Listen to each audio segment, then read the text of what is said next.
Let me back up and explain how I became the family burden while secretly funding my sister's entire lifestyle. My sister Rebecca and I grew up in the same house, but we lived in completely different worlds. She was 3 years older, and from the moment I was born, the roles were set. Rebecca was the golden child, beautiful, charismatic, always knowing exactly what to say to make our parents beam with pride. I was quiet, bookish, too serious, according to Mom. When Rebecca got pregnant at 19 and dropped out of college, Mom and Dad threw her a baby shower that cost more than my entire high school graduation. She's starting a family, Mom explained when I asked why they seemed so happy about it. That's what matters. When I got accepted to MIT on a full academic scholarship at 17, Dad's response was, "Well, let's hope you don't waste it like you waste everything else." I learned early that nothing I did would ever be enough. So I stopped trying to impress them. I focused on school, graduated top of my class, and took a software engineering position at a defense contractor in Virginia. I was 21 years old, making $95,000 a year, and my family had no idea because they never asked. Rebecca, meanwhile, married Josh, a nice enough guy who bounced between sales jobs and got laid off every 18 months like clockwork. They had 2 more kids. Mom and Dad helped them buy a house with a down payment gift of $40,000. They threw elaborate birthday parties for Rebecca's children. They posted constantly on Facebook about our brilliant daughter and her beautiful family. I wasn't in any of those photos. The call came 3 months after I started my job. Rebecca, her voice shaking with tears. "Emma, I don't know what to do. Josh lost his job again. We're going to lose the house. The mortgage is due in 5 days and we don't have it. Mom and Dad already helped with the down payment. I can't ask them again. They'll be so disappointed." I was 21 years old, living in a studio apartment, eating ramen most nights to build my savings. But I heard my sister crying, and despite everything, she was still my sister. "How much?" I asked. $2,800. I sent the wire transfer that afternoon. Rebecca cried with relief. "You saved us, Emma. I'll pay you back next month when Josh gets his new position. I promise." She never paid me back. But the next month she called again. And the month after that. And somewhere around month 6, the calls stopped being apologetic. They became expected. Then entitled. "Emma, I need the mortgage payment. Emma, the car payment is due. Emma, Maddie needs braces. Can you send 4,000? I sent every single payment. I told myself I was helping my nieces and nephew, that it wasn't their fault their parents were financially irresponsible, that family helps family. What I didn't realize was that Rebecca was telling our parents a very different story. While I was sending my sister thousands of dollars every month, my career was quietly exploding. The defense contractor work led to a cybersecurity consulting position. That led to a senior engineering role at a major tech company. By 25, I was making $240,000 a year. By 27, I was recruited to lead security architecture for a fintech startup.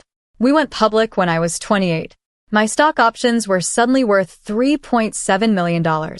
I didn't tell my family. Why would I? They'd never once asked about my work. When forced to acknowledge my existence at family gatherings, Mom would say, "Emma does something with computers." In the same tone you'd say, "Emma collects trash for a living." So I stayed quiet. I bought a modest townhouse in Alexandria. I drove a 7-year-old Honda. I wore jeans and hoodies. And I continued sending my sister $3,200 every single month like clockwork. By the time I turned 30, I'd sent Rebecca approximately $420,000 over 7 years. Mortgage payments, car payments, credit card bills, school supplies, dance lessons, soccer fees, summer camp, her kids' dental work, her kitchen renovation, her emergency medical bills that turned out to be elective cosmetic procedures. I kept immaculate records. Every wire transfer, every payment confirmation, every text message where she promised to pay me back soon. I wasn't keeping records to use against her. I was keeping them because I'm an engineer. Documentation is what I do. But then something happened that changed everything. I was buying coffee at my usual cafe near my office when my credit card was declined. I tried another one. Also declined. Confused, I used my debit card and immediately called my credit card company from the parking lot. Ms. Anderson, these accounts are maxed out. That's impossible. I pay them off every month. Automatically. Let me check. I'm seeing significant purchases. Multiple cash advances. Balance transfers. The account has been active for. What purchases? Where? The representative listed stores I'd never shopped at. Cities I'd never visited. Purchases made while I was in meetings with timestamps to prove it. Ma'am, I think you're a victim of identity theft. It took 3 weeks to unravel. For credit cards I'd never opened, all maxed out. Total fraudulent charges, $167,000. All of them opened using my social security number, my mother's maiden name, my date of birth. The credit bureaus connected me with a fraud investigator. Within 2 days, he had the answer I already suspected in my gut. The applications were submitted from an IP address in Sterling, Virginia. They match your sister's home address. The cards were mailed there. The purchases match her spending patterns. Ms. Anderson, your sister has been committing identity theft for approximately 4 years. I sat in my home office, staring at the forensic report, and felt something inside me finally break. All those years, all that money, all that silence while she called me selfish. While she told our parents I never helped. While she bought designer purses and took beach vacations and remodeled her kitchen, using credit cards opened in my name. I wasn't angry yet. I was numb. But numbness turned to something else when Mom called that evening. Emma, you're coming to Christmas dinner this year, right? It was the first time Mom had called me in 6 months. Usually she texted. I was planning to, I said carefully. Good. Rebecca really wants you there. She says you've been distant lately. I'd been distant. Me. The person sending her $3,200 every single month. She's worried about you, sweetie. She says you never talk about your life. She thinks you might be struggling financially and are too proud to ask for help. I actually laughed. She thinks I'm struggling? Well, you do still rent that little apartment, don't you? And you drive that old car. Rebecca just worries. She's such a caring person. Mom, I own a townhouse. I bought it 3 years ago. Silence. Then, you never told us that. You never asked. More silence. Well, anyway, Christmas is at Rebecca's. 4 o'clock. Try to dress nicely, okay? Josh's parents will be there and Rebecca wants to make a good impression. She hung up before I could respond. I sat there holding my phone, looking at the forensic report on my desk. And that's when I made my decision. I was going to Christmas dinner. But I wasn't going alone. I spent the next 3 weeks preparing. Not for revenge. I told myself it wasn't revenge. Just truth. Just documentation. Just making sure that when the moment came, I would have evidence that couldn't be denied or explained away. I hired a forensic accountant named Marcus Chen who specialized in family financial disputes. He compiled everything into a comprehensive report. Asterisk 7 years of wire transfers totaling $420,000. Asterisk detailed breakdown mortgage, $235,200. Car payments, $84,000. Utilities, $28,000. Insurance, $21,000. Miscellaneous, $51,800. Asterisk timeline showing when payments started. Asterisk text messages where Rebecca acknowledged the loans and promised repayment. Asterisk evidence that during this same period, Rebecca and Josh took 3 cruises, bought a boat, and remodeled their kitchen. Then Marcus compiled the fraud evidence. Asterisk 4 credit cards fraudulently opened in my name. Asterisk total fraudulent charges, $167,000. Asterisk IP address evidence. Asterisk purchase locations matching Rebecca's known shopping patterns. Asterisk transaction dates correlating with her social media posts. Asterisk 3 witness statements from credit card companies confirming fraud. This is one of the clearest cases of family financial fraud I've seen, Marcus told me. Your sister faces serious federal charges. Identity theft, mail fraud, wire fraud. We're talking 5 to 7 years minimum. I don't want her to go to prison, I said quietly. I just want the truth to come out. Marcus looked at me with something like pity. Ms. Anderson, with respect, she's been committing federal crimes against you for years while accepting your financial support. while calling you a burden. The truth coming out means she faces consequences. I nodded slowly. I know. Rebecca's house looked like a magazine spread. White lights everywhere. Perfectly decorated tree. Dining table set for 12 with expensive china I recognized because I'd paid for it when she said they desperately needed new dishes for entertaining. I arrived exactly at 4 o'clock. Marcus arrived separately at 4:30, as planned. He'd enter as if he'd gotten lost and needed directions, a cover that would allow him to be present but not suspicious. Mom hugged me at the door.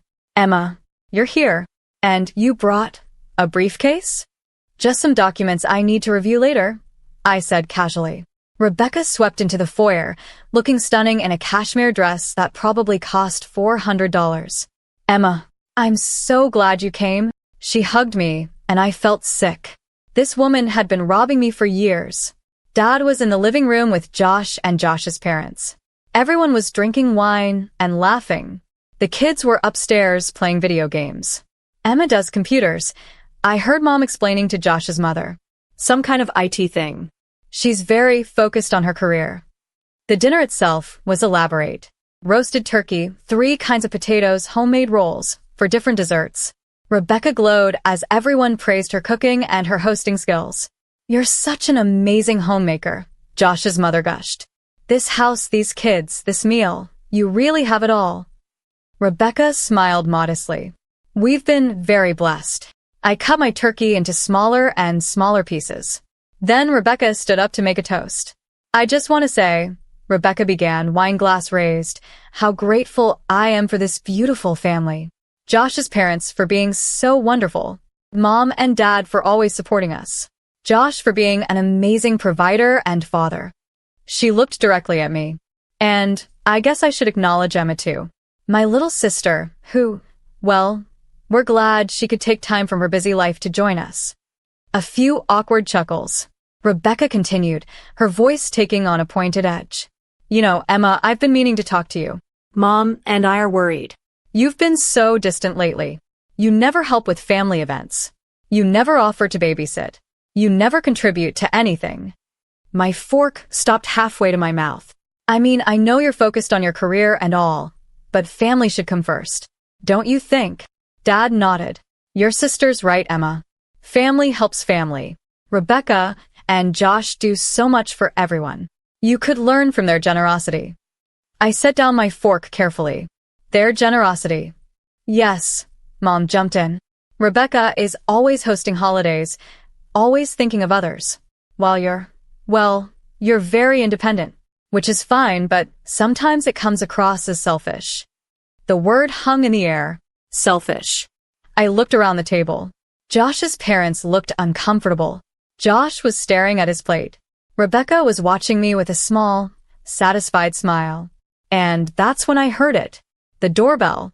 Oh, that must be Marcus, I said calmly, standing up. Rebecca frowned. Who? The forensic accountant I hired.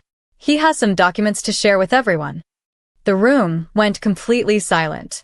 Marcus Chen entered with his professional briefcase and warm smile. Good evening, everyone. I apologize for the interruption during your holiday meal. My name is Marcus Chen, and I'm a certified forensic accountant. Ms. Anderson hired me to compile some financial documentation that she believes her family should see. Emma, what is this? Mom demanded. I opened my briefcase and pulled out the first folder. My hands were surprisingly steady. You all seem to have opinions about my selfishness, about how I never help this family, about how I'm distant and don't contribute. I placed the folder in the center of the table. So, I thought it was time you knew the truth. I opened the folder to the first page. A spreadsheet. 84 rows. This is a record of every wire transfer I've made to Rebecca over the past 7 years. Every single month. Without fail. While I was called selfish, I was sending my sister an average of $3,200 per month. Rebecca's face had gone pale. Emma? Let me break it down. I continued, my voice level. Mortgage payments. $235,200. I've been paying Rebecca's mortgage for 7 years. Every month. Because Josh keeps losing his job. Josh's face turned red. His parents stared at him in shock. Car payments, $84,000. For both cars. Rebecca's Audi and Josh's truck. Utilities, insurance, and other bills, $49,000.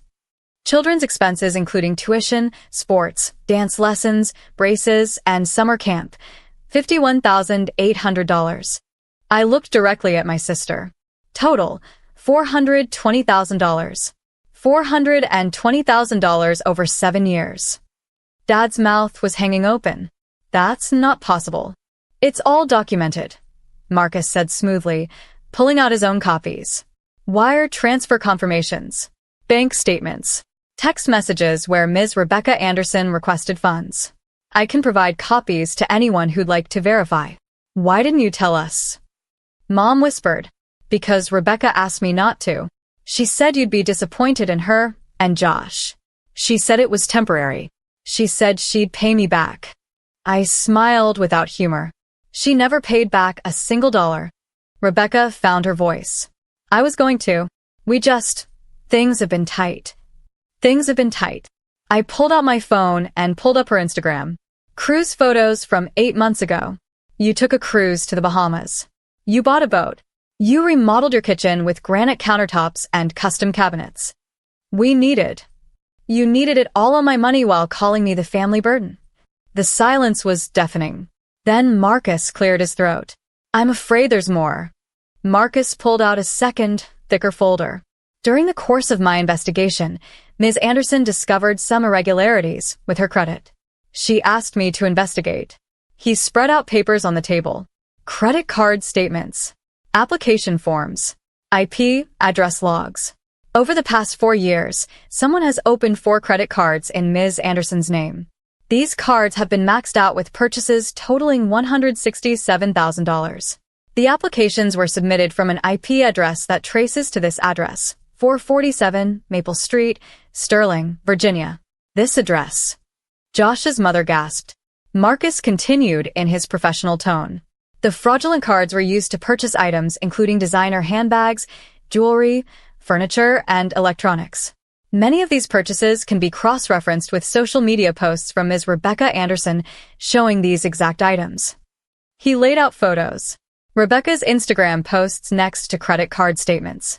Same dates. Same stores. Same items. This constitutes identity theft, mail fraud, and wire fraud, all federal crimes. I didn't, Rebecca started, but her voice cracked. The IP logs don't lie, Marcus said. Nor do the purchase locations, which match your known shopping patterns, your credit card swipe locations, and in some cases, geotagged social media posts. You purchased a designer handbag at Tyson's Corner at 2:47 p.m. on June 14th of last year. Ms. Anderson was in a board meeting in San Francisco with 30 witnesses. Her phone's GPS data proves she was 2,800 miles away. Dad was staring at Rebecca in horror. Becky, please tell me this isn't true. Rebecca's eyes were filling with tears. I was going to pay it all back. The kids needed. The kids needed a boat? I asked quietly. They needed a cruise? They needed you to have a Prada purse? You have so much money, Rebecca suddenly shouted, standing up.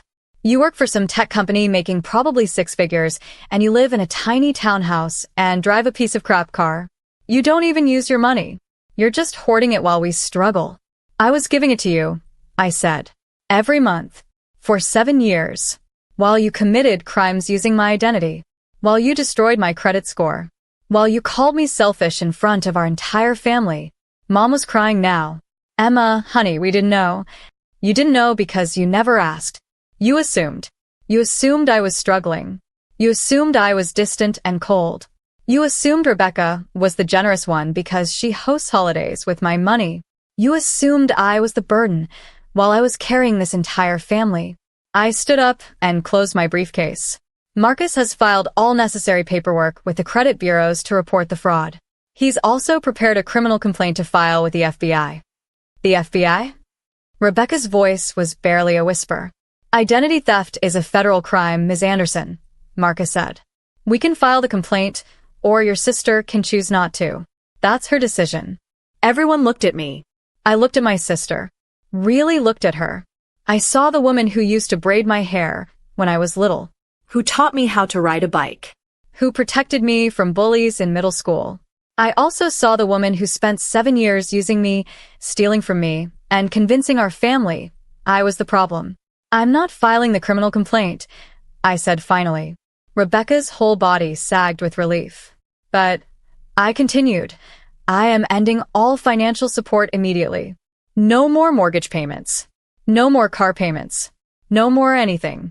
And you're going to work out a payment plan with Marcus to repay the $167,000 in fraudulent charges. If you miss a single payment, or if I discover any additional fraud, the criminal complaint gets filed immediately. How are we supposed to pay our mortgage? Josh asked desperately. The same way everyone else does. With your jobs. With your income. By living within your actual means instead of mine. I looked at my parents. I'm also done with family holidays where I'm treated like a burden while funding the entire operation. If you want a relationship with me, it starts with acknowledging reality. I'm not the failure. I'm not the selfish one. I'm the person who's been holding this family together while being told I'm tearing it apart. Mom reached for me. Emma, please. I need time, I said, to figure out if I even want to repair this. Because right now, I feel like I've been funding my own abuse for 7 years. I walked to the door. Marcus followed. Behind me, I heard Rebecca start to sob. Josh's parents were asking quiet, sharp questions. Dad was saying something about, how could we not know? I paused at the door and turned back one last time. For what it's worth, Rebecca, I would have kept helping you if you'd just been honest. If you treated me with basic respect. If you'd acknowledged what I was doing instead of calling me a burden. You didn't have to commit fraud. You didn't have to lie to everyone. You just had to be honest. I'm sorry, Rebecca whispered. I know, I said. But sorry doesn't pay back $420,000. Sorry doesn't repair 7 years of destroyed credit. Sorry doesn't undo being called selfish in front of the entire family while I was literally paying your mortgage. I walked out into the cold December air. Marcus walked with me to my car. That took courage, he said. It took 7 years of documentation, I replied. He smiled slightly. I meant not filing the criminal complaint. A lot of people in your position would have. She's still my sister, despite everything. Family's complicated. Family's expensive, I corrected. The first week was silent. No calls. No texts. Nothing.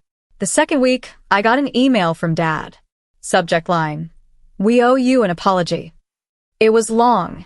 It was detailed.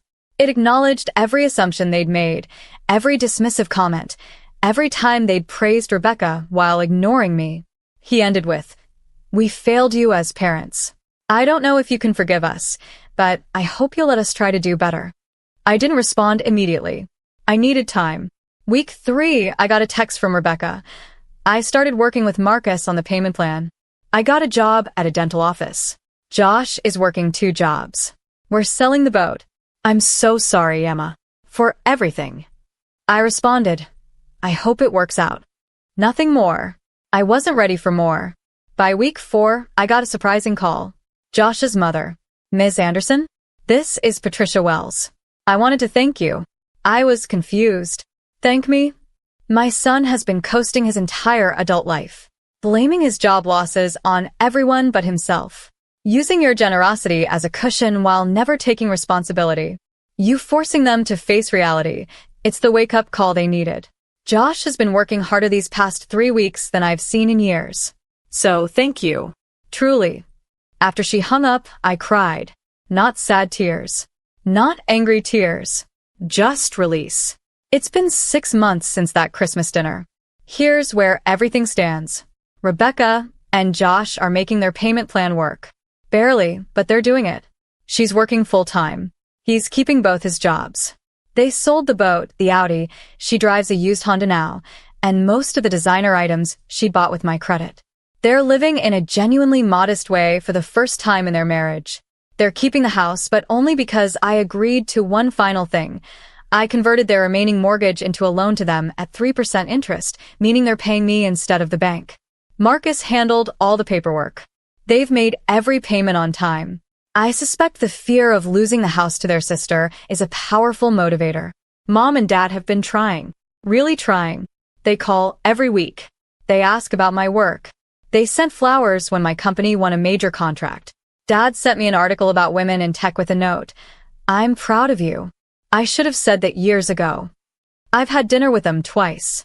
It's awkward, but it's honest. That's new. Rebecca and I have exchanged maybe a dozen texts. She doesn't call because she knows I'm not ready. Her last text was a photo of her kids doing homework at the kitchen table with the caption, teaching them to be responsible with money, starting young. I appreciated that. As for me, I'm working with a therapist on what she calls financial codependency and scapegoat syndrome. Apparently, being the family's secret ATM while being blamed for being selfish is a pretty common pattern. Who knew?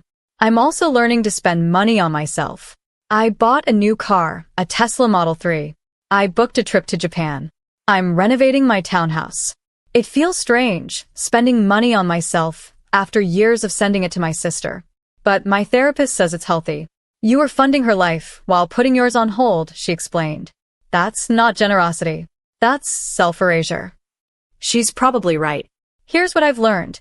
The people who call you a burden are often the ones you're carrying. For 7 years, I was told I was selfish, distant, and unhelpful. While I was paying someone else's mortgage. While I was funding someone else's lifestyle. While I was being stolen from. The truth is, I wasn't the burden. I was the foundation. And the moment I stopped being their foundation, their entire life collapsed, not because I was cruel, but because they built everything on someone else's back while complaining about the weight. My sister called me the family burden at Christmas dinner. In front of everyone. While living in a house I'd paid for, driving a car I'd paid for, feeding kids I'd helped support. The irony would be funny if it didn't hurt so much. But here's what I know now. Documentation is power. Truth is power. And sometimes the most loving thing you can do is stop enabling someone's denial and force them to face reality. I don't know if my family and I will ever be truly close again. I don't know if Rebecca will ever fully understand the magnitude of what she did. I don't know if my parents will ever really see me instead of the idea they had of me. But I know this. I'm not the burden. I never was. And I'm finally free. Last week, I got a letter in the mail. Rebecca's handwriting. Inside was a check for $3,200, 1 month's mortgage payment. And a note. This is the first of many. It'll take me years to repay you. Maybe decades. But I will. Not because Marcus's payment plan forces me to, but because you deserved better than what I gave you. You deserved a sister who appreciated you. Who thanked you. Who saw you. I'm sorry it took losing everything to finally see what you'd been giving all along. Love, Rebecca. P.S. Maddie asked why we don't see Aunt Emma anymore. I told her the truth, that I hurt you, and you need time. She made you a card anyway. It's enclosed. The card was a crayon drawing of 2 stick figures holding hands. One tall, one short. The caption in a child's handwriting. I miss you, Aunt Emma. I'm sorry my mom was mean. I called Rebecca that night. Thank you for the letter, I said. And tell Maddie I loved her card. She'll be so happy. Rebecca's voice was thick with emotion. Emma, I know, I said. I'm not ready for more yet. But this is a start. A start is more than I deserve. Probably, I agreed. But it's what I'm willing to give. We hung up. I put Maddie's card on my refrigerator. Maybe someday I'll be ready to be Aunt Emma again. Maybe someday I'll attend another family Christmas. But for now, I'm content being Emma. Just Emma. The woman who learned she was never a burden. She was just surrounded by people who couldn't carry their own weight. And that's their problem. Not mine. Not anymore.